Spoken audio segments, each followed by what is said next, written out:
ولذلك الإسلام حينما نقول بأن الإسلام صالح لكل زمان ومكان، علاش الإسلام صالح لكل زمان وكل مكان؟ إذا كانوا الفقهاء، عندنا فقهاء يعني كيتطوروا مع العصر وكيراعيوا حاجيات العصر وكيعرفوا حاجات الزمان وحاجات المكان وحاجات الإنسان، كيعرفوا الخصوصية ديال كل بلاد ديال كل زمان.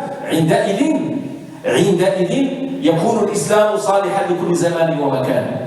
أما أن نوقع الناس في الحرج وفي المشقة وفي الضيق ثم نقول لهم يجب عليكم أن تختموا القرآن كله في رمضان في صلاة التراويح. بعض الناس يعتقدون أن ختم القرآن بالتمام والكمال فرض، حتى أن بعضهم يأخذ رخصة كونجي من أجل أنه باش يختم القرآن كله في رمضان وراء الإمام.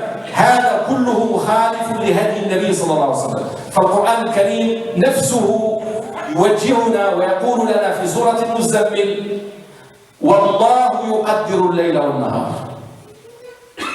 الله هو الذي يقدر الليل والنهار.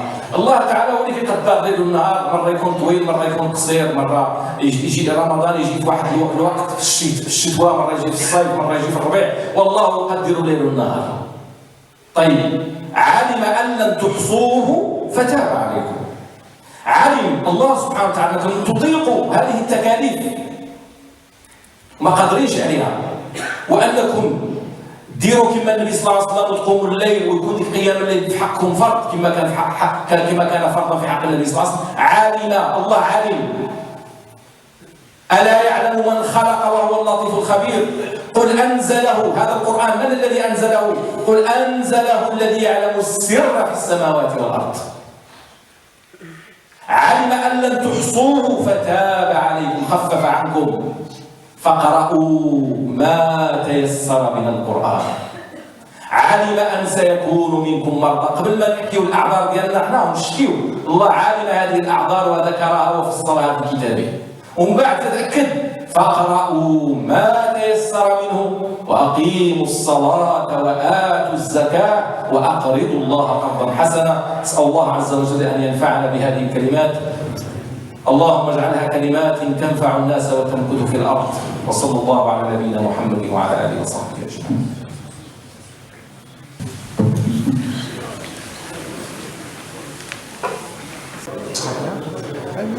Louange à Allah, le tout miséricordieux, le très miséricordieux, salut, paix sur ton prophète Mohammed sallallahu alayhi wa sallam. Chers croyantes, chers croyants, sans aucun doute, tous les croyants, et sans exception sur terre, attendent des imams, des prédicateurs lors de ce dernier vendredi du mois de Sha'ban, qu'ils parlent du mois de Ramadan, du mois du Ramadan. Ce que nous devons savoir, c'est que les écoles sont multiples, à tel point que certains prédicateurs et imams traitent le côté de tout ce qui annule le jeûne, cité par certains bien évidemment grands prédicateurs et imams.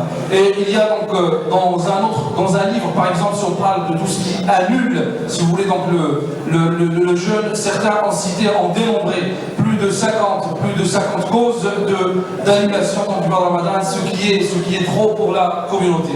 Et d'autres prédicateurs prennent le chemin contraire, le chemin inverse, traitent le côté du pourquoi le jeûne et les raisons du jeûne, ainsi de suite. Donc, une divergence dans le traitement de ce sujet du mois de Ramadan. Mais ce que nous devons tous savoir ici en Occident, c'est de comment répondre aux questions qui nous sont posées ici en Occident concernant ce mois béni du mois de Ramadan, tout en ayant la sagesse dans la transmission des réponses, en parlant donc du jeûne, en maîtrisant donc ce sujet du jeûne et de ses bienfaits. Surtout, on est spécialiste dans ce domaine et on parle bien évidemment des scientifiques et des médecins. Également parler du côté pudique de ce mois béni. Un musulman britannique qui a grandi en fait dans la pudeur et qui baissait tout le temps son regard. Il distribuait donc un jour des tracts pour définir l'islam et les piliers de l'islam. Et un jour il a croisé donc un musulman britannique qui était donc pudique et qui baissait le regard, qui a grandi dans la pudeur, et distribuait donc un jour des tracts qui définissent l'islam et ses piliers.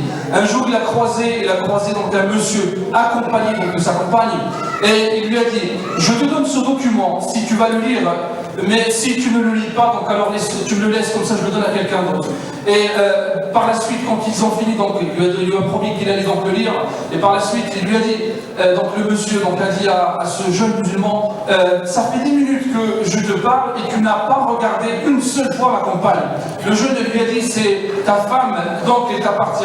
Et Dieu nous a dit de baisser, nous a ordonné de baisser le regard. Donc ce monsieur lui a dit, ça me suffit comme argument, ça me suffit comme argument. Et il a prononcé donc cette profession 2 fois car il rencontrait beaucoup de soucis donc, sur la route. Donc cette pudeur était tout simplement donc ce message de pudeur a été donc un message fort pour ce monsieur. Nous devons donc comprendre notre religion pour la transmettre par la suite. Et c'est de même pour le jeune qui demande non seulement un avis religieux, mais également un avis associé à cet avis religieux, un avis médical, pour connaître les bienfaits ou, dans le cas contraire, les méfaits pour la santé donc, du jeune joueur ou plutôt du malade, selon bien sûr donc, la situation de la personne, son âge et sa santé. Donc pour habituer quelqu'un au jeûne, il faut bien sûr l'entraîner et lui rendre cette tâche facile. Et comme vous le savez, l'entraînement facilite beaucoup de choses. Un centenaire de plus de 105 ans, jeune depuis toujours, un centenaire tunisien, jeune depuis toujours, 105 ans, un siècle et 5 années, toujours sans rater aucun jour, car il a appris jeune, très jeune, et s'est habitué par la suite à jeûner comme ce mois de Ramadan sans avoir recours aux avis. L'entraînement implique automatiquement la facilité dans la réalisation des tâches, quelle que soit bien sûr la tâche. Et le prophète sallallahu alayhi wa sallam a dit une fois à Ummuna Aisha radiallahu anha, ta récompense est selon la difficulté que tu rencontres et également selon ce que tu dépenses. Donc le fait de préserver sa religion en Occident conduit.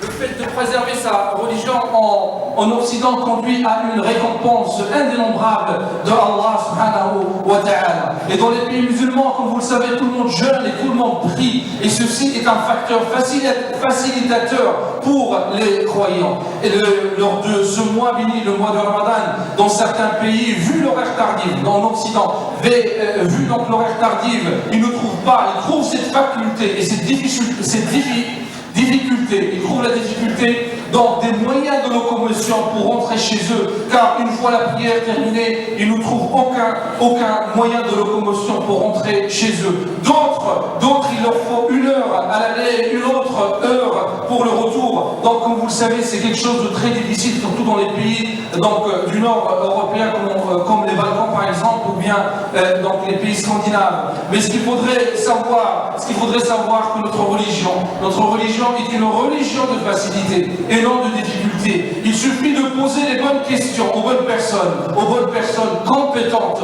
en la matière. Allah subhanahu wa ta'ala a parlé de la difficulté, du veillée, des veillées de nuit dans le noble Coran, et il nous a prescrit la facilité. Donc la deuxième khutbah à Ramadan, comme vous le savez, est un stage de 30 jours, une école de la patience, car d'après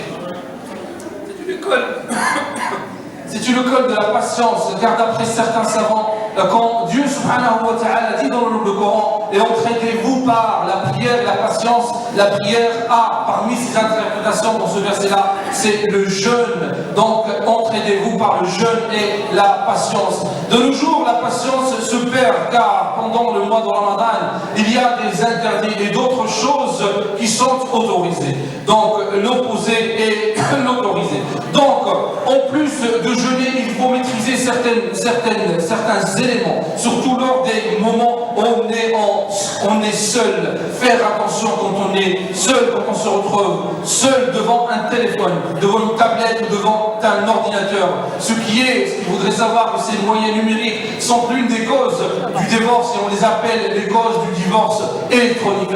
Donc nous implorons Dieu subhanahu wa ta'ala qu'il nous donne un seul visage, le même visage avec les gens quand on est devant eux, et quand on est seul, bien évidemment, craindre Dieu subhanahu wa ta'ala à tout moment et faire des bonnes actions, de bons actes secrètement, tels que par exemple les dents. Comme vous le savez, donc les dents en ces périodes du mois de Ramadan Ramadan, surtout pour les personnes, et avoir une pensée pour toutes les personnes, bien évidemment, pauvres de notre entourage, de notre enfance, donc pensez à eux et essayant de les aider, surtout donc en cette période, comme vous le savez, le mois de Ramadan demande également des finances, surtout en cette période. Et pour finir, bien évidemment, ce qu'il faudrait savoir tout simplement qu'on est donc près donc, de ce mois de Ramadan, et comme on l'a dit donc au départ, beaucoup de questions donc, qui sont posées pour le mois de Ramadan concernant donc, le jeûne et concernant les prières de Tarawih.